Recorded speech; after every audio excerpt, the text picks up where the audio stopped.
It was the last quarter of the night. The skies of Medina were soaked in tranquility. Moonlight fell silently upon rooftops, and the stars gazed down upon the earth with silent wonder. And on that earth, resting peacefully, was the most beloved of all creations, sallallahu alayhi wasallam, the man whose presence illuminated the universe.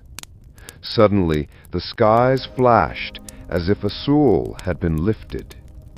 Far away, the mountains of Mecca seemed to tremble. A story had ended, but its lesson was etched forever in history. This is the story of a woman who was beautiful on the outside, yet her heart was disfigured by hatred. A woman who possessed power, but used it for tyranny. This is the story of Jameel, the wife of Abu Lahab, and a sworn enemy of Islam, whom the Qur'an branded as Hammalat al-Hatab, the carrier of firewood, forever disgraced in divine revelation. Her real name was Adwa bint Harb. She was the sister of Abu Sufyan, one of Quraysh's most powerful chieftains and a member of the noble Umayyad clan. From childhood, pride, arrogance, and vanity were embedded in her personality. She saw herself as superior to other women, born into wealth, honor, and influence. When she married Abdul Uzza ibn Abdul Muttalib, known as Abu Lahab, it was as though two powerful tribes had merged into an unbreakable alliance. She was beautiful, clever, and cunning. Her arrogance only grew with time. She bore 3 sons, Utbah, Utayba, and Mu'attib. Her family held a central place in Quraysh's elite, and that fueled her growing pride. Then came the day that shook Mecca to its core.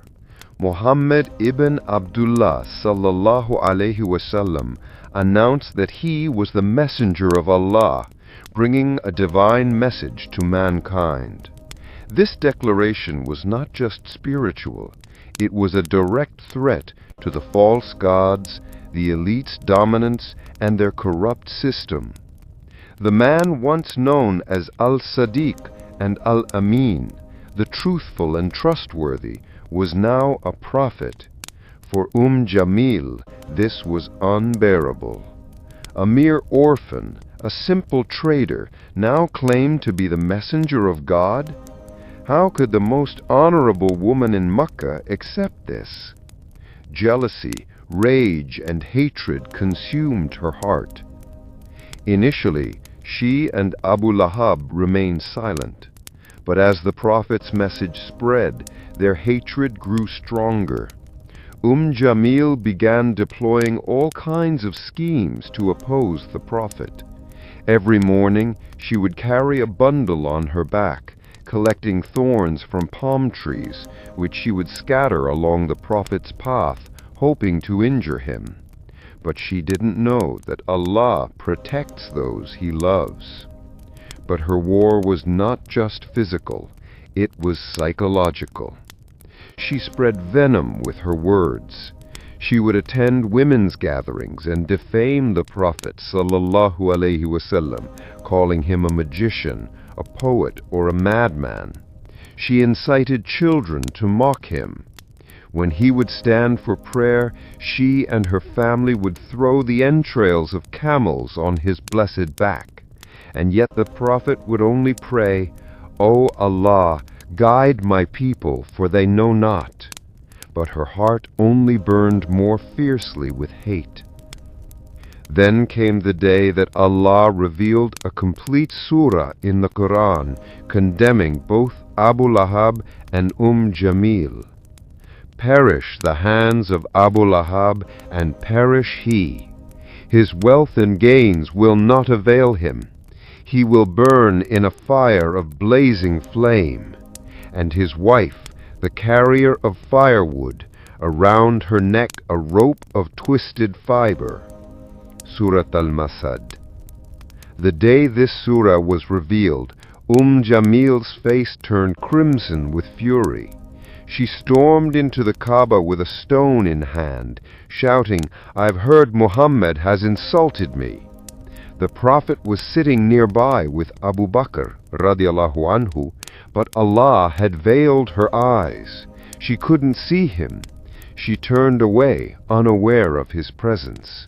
Such was the protection of Allah. Yet she did not stop. She forced her sons to divorce the Prophet's daughters, Ruqayya and Kulthum radiallahu anhuma. When the Prophet cursed her son Utayba, a lion later mauled him to death. Jameel saw her son's mutilated body, but her heart remained cold. She was blinded by hatred.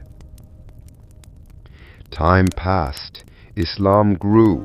Makkah changed. But Jameel's venom remained. Her youthful beauty faded into the wrinkles of old age, yet the fire within her never cooled. When the Prophet migrated to Medina, Jameel believed she had won. But soon came the Battle of Badr, where Quraysh suffered a humiliating defeat. Then came Uhud, then Khandak, and finally the conquest of Makkah. The Prophet entered Makkah as a victorious leader, but he did not seek revenge. He forgave. Even Jameel was given safety, but fate had already sealed her doom. Abu Lahab died of a plague, abandoned even in death. His corpse lay rotting for days, until slaves pushed it into a pit with sticks. No one mourned. And Jameel, Allah humiliated her in this world too. One morning, the people of Makkah found a lifeless body lying in an alley. Her face was contorted, her hands shredded by thorns, and her eyes wide open with terror. It was Jameel, the same woman who once proudly laid thorns in the Prophet's path. In the end, the thorns became her own punishment. No one came to claim her. The woman who once walked with regal pride was now buried without a funeral. The verse of the Qur'an, "Around her neck is a rope of twisted fiber," was no longer a metaphor. Mufassirun, commentators, say she will carry bundles of firewood in hell, fueling the flames for her enmity toward the messenger.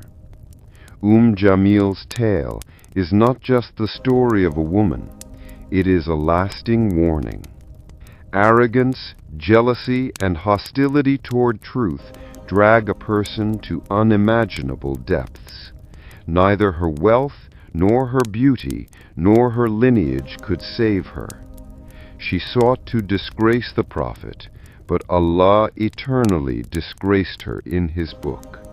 And every time Surah Al-Masad is recited, her shame is revived. If this story touched your heart, we invite you to subscribe to our channel for more Islamic, historical, and heart-wrenching stories. Here we offer not just words, but emotions that awaken the soul. Jazakumullahu khairan.